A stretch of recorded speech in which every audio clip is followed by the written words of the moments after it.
Habari wa Kenya. Kazi ndio hiyo tulifanya. Na ingine itaendelea tu. Tulianza pale pale na tutamalizia pale pale. Na hiyo ndio furaha yetu. Na asante kwa sisi. Wanasema Kibaki ameenda na kuna Kibaki amebaki na ndio hii. Oh yes. Kuna swali lingine?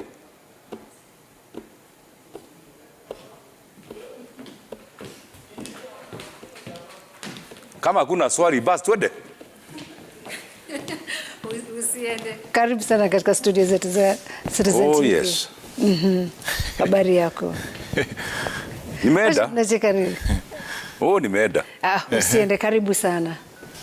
Hiyo roho yetu ndio ile. Oh yes. Yes. Usalama. Basi hakuna kitu kingine. Simesha kuja mada. Thank you very much indeed. Muno. Ama kuna kitu? Iko kitu. Lazima tuzungumze na wananchi. Okay. Tuzungumze na wananchi. Mwanzo asante sana kwa kufika Tony katika studio zetu.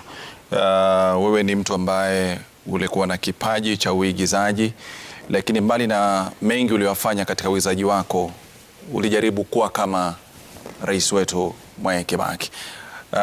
Hatuanzi kifo chake, tunaanzia tu baada umepata hizi taarifa za kwamba mzee hayupo. Ulizipokea vipi?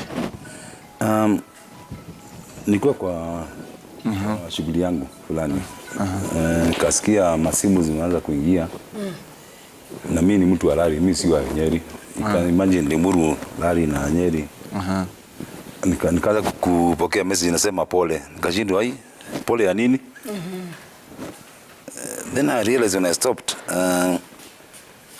my mentor has gone. And maybe kwa ruhusa yenu Kibaki tulianza tukiwa ridiculous. We had one problem with Kenyans. Amko mechagua tu kama mtachagua yote wezekana pande ya Kibaki ama ya our current president Uhuru. So as ridiculous, we used to act as I was a bodyguard of Mwai. Yeah. So now we were not sure. So we don't know what Kenyans thought. We thought maybe mtachagua Uhuru our fourth president. So Keji alikuwa standby kuwa Uhuru. So tukajiangalia tukiwa tatu tukasema ile nakaa kama ule. Ni huyu. So we were prepared. And then the year 2002 then we nikasema tukoona pale Uhuru Park. Working for a different media station. So tulikuwa naangalia pale Junior House.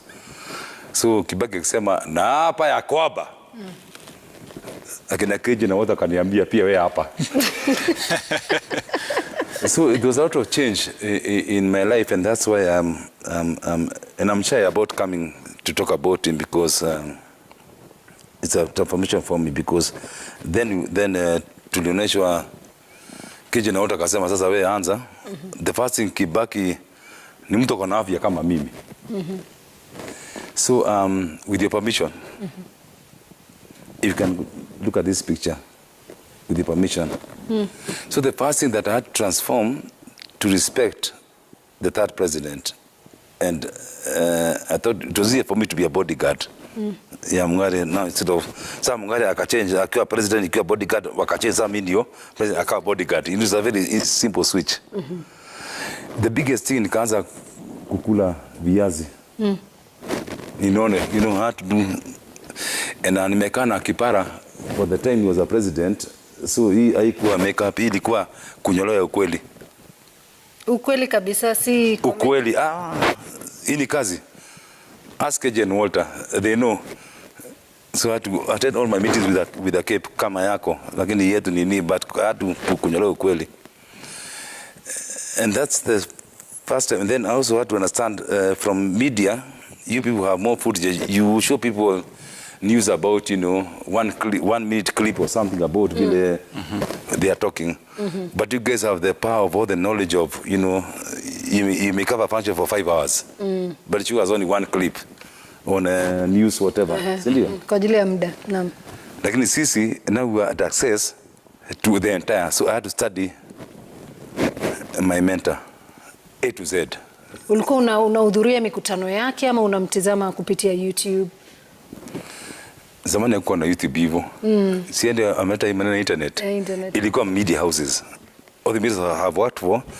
Every reporter kama nyinyi mkienda kureport nataka camera people wanapatia sasa sisi tujue ile nyingine wanaje wako nacho. I had to study the character, the behavior, the history and everything.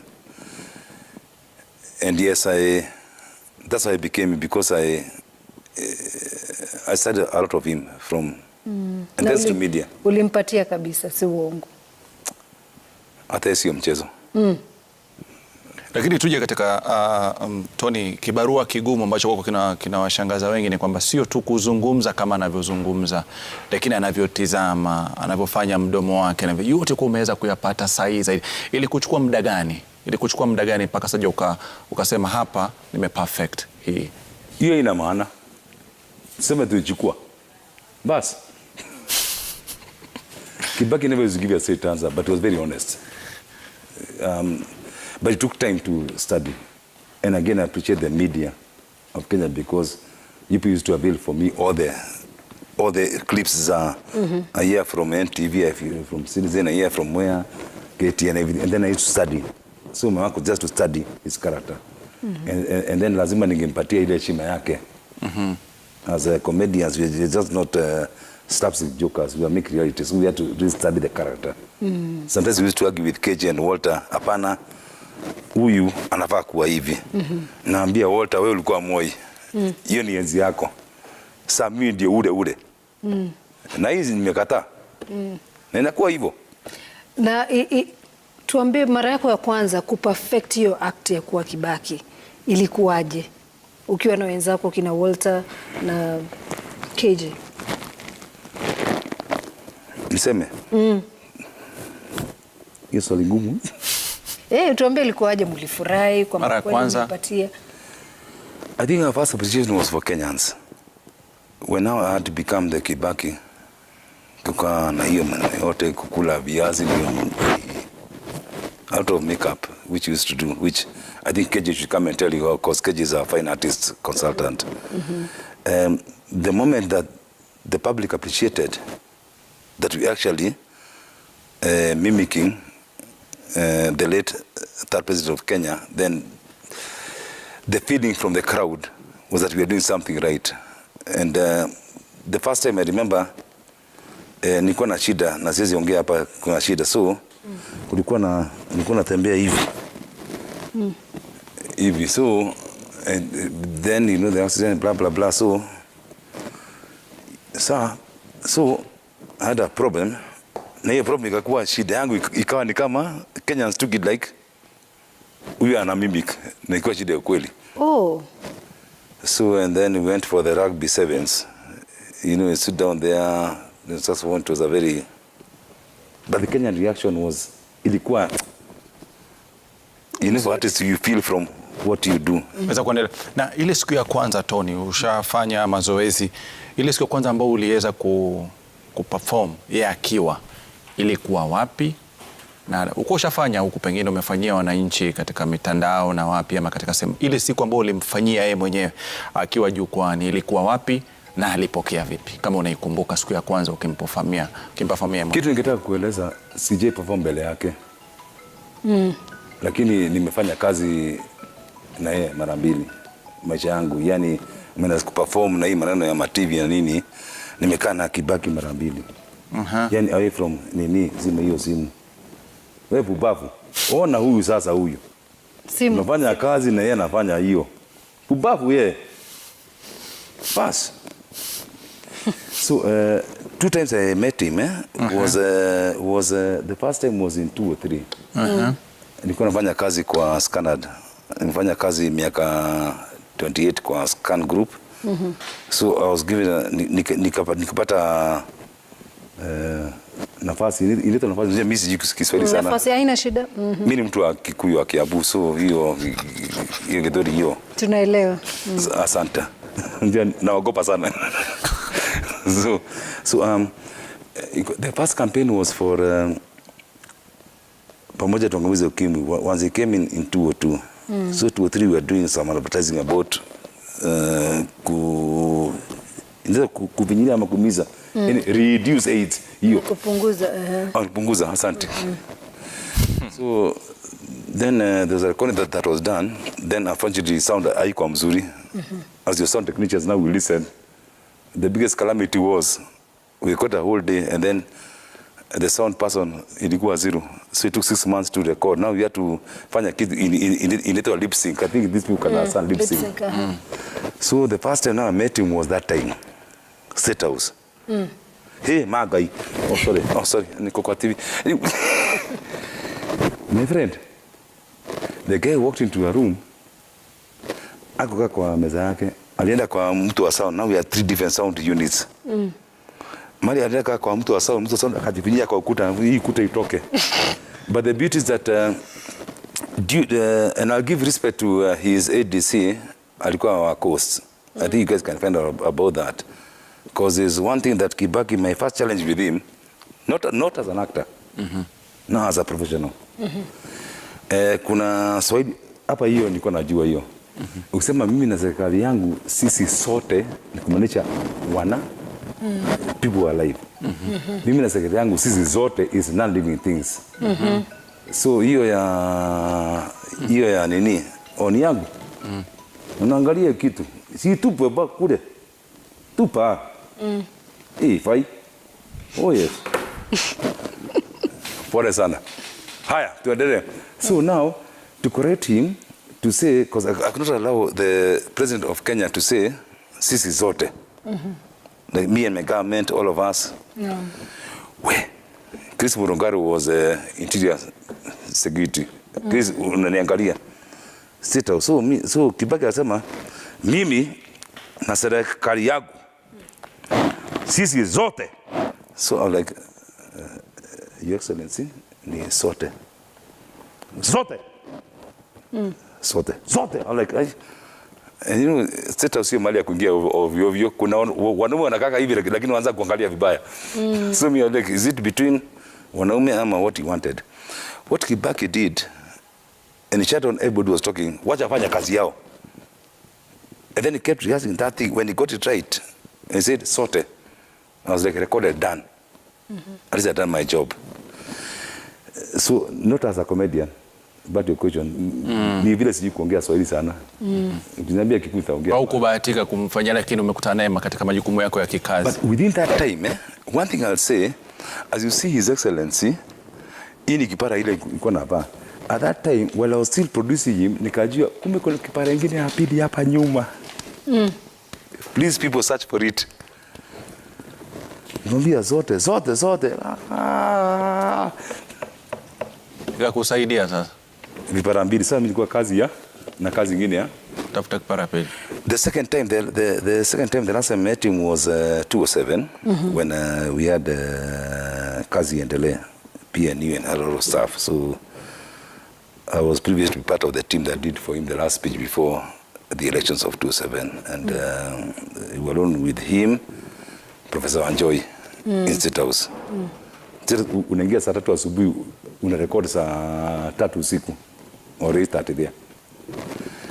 And then Kibaki remembered me after E203, E27. So when I said to produce him, aniangalia sijui kama vile alikumbuka. So he started autocorrecting himself. Anasema, haya, ngoja, hiyo. Wacha tuanze tena. My fellow Kenyans, anambia, no, Your Excellency, don't talk loud kwa sababu vile nyi ongea kwa news. Nje vile mnaongea hapa unaongea hiyo nini. Sasa yeye ameweza kuongea ametoka kwa campaign trail. Anaongea kuongea kwa wengi. Hapa kuna production ya. Sina jibu kuambia Excellency, ongea my fellow Kenyans. My fellow haya, niongee namna gani? Hivyo naongea haya sawa. Then he dismissed me and produced himself. For me, he built my life. Yeye alijenga maisha yangu, si ndio? Kabisa. Yeah. Ukisema alijenga maisha yako, ni vipi kitaaluma ama kifedha? maisha yako yaliweza kubadilika baada ya wewe kuanza kumwiga Mwai Kibaki? Tuanze, nimekuja hapa juu ya Kibaki. Hiyo njia jengwa kabisa. Na anifundisha sana nikaa tukiwa pale kwa hii art ya nini. Anifanya niwe Kibaki sasa. So akina Walter na Mungare, Walter Mungare na KJ wae nyuma yangu sasa. Walter alikuwa Moi, nilikuwa ADC yake, tukachange. Sasa yeye anifuate. KJ anifuate vile nasema, because we to follow the same respect. So I was the last biggest person in Ridiculous as a president. Yeah. So kifo cha Mwai Kibaki kinamaanisha nini kwako, upande wa taaluma, tuseme upande wa arts? Tuseme bado sijajua vizuri, acha nikueleze kwa sababu bado inaniumiza. Alinijenga, nikajulikana na alikufungulia milango.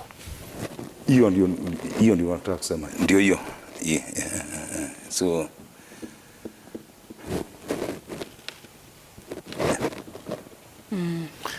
na sema kitu tuzungumza naye, labda pengine tukichukua mapumziko mafupi, lakini nafikiri si rahisi kwake, maanake ni kitu ambacho kipaji chake kikalinganishwa na maisha yake. Maanake nafikiri sasa hivi pia Tony, ukitembea mahali fulani mtu haoni Tony, anamuona Mwai Kibaki. Nafikiri ndio mzigo ambao ako nao, ni mzigo mzuri, na pia vile vile una challenges zake ambazo anapata sasa hivi, kwa sababu ukurasa wa mtu ambaye ulikuwa unamuiga umefungwa na Mwenyezi Mungu na naziko hapo kesho.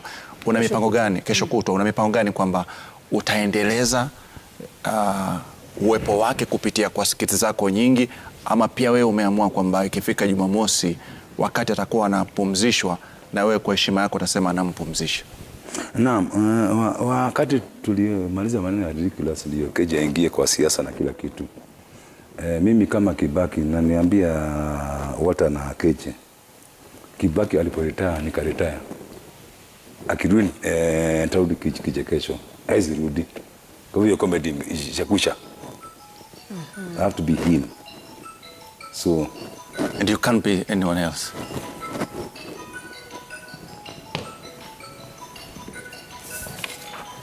Naam, so Dr. mtazamaji, tumepata kusikia mawili matatu, na baada ya muda usiokuwa mrefu tutarudi na mengi zaidi, kwa hivyo nakusihi usiende mbali.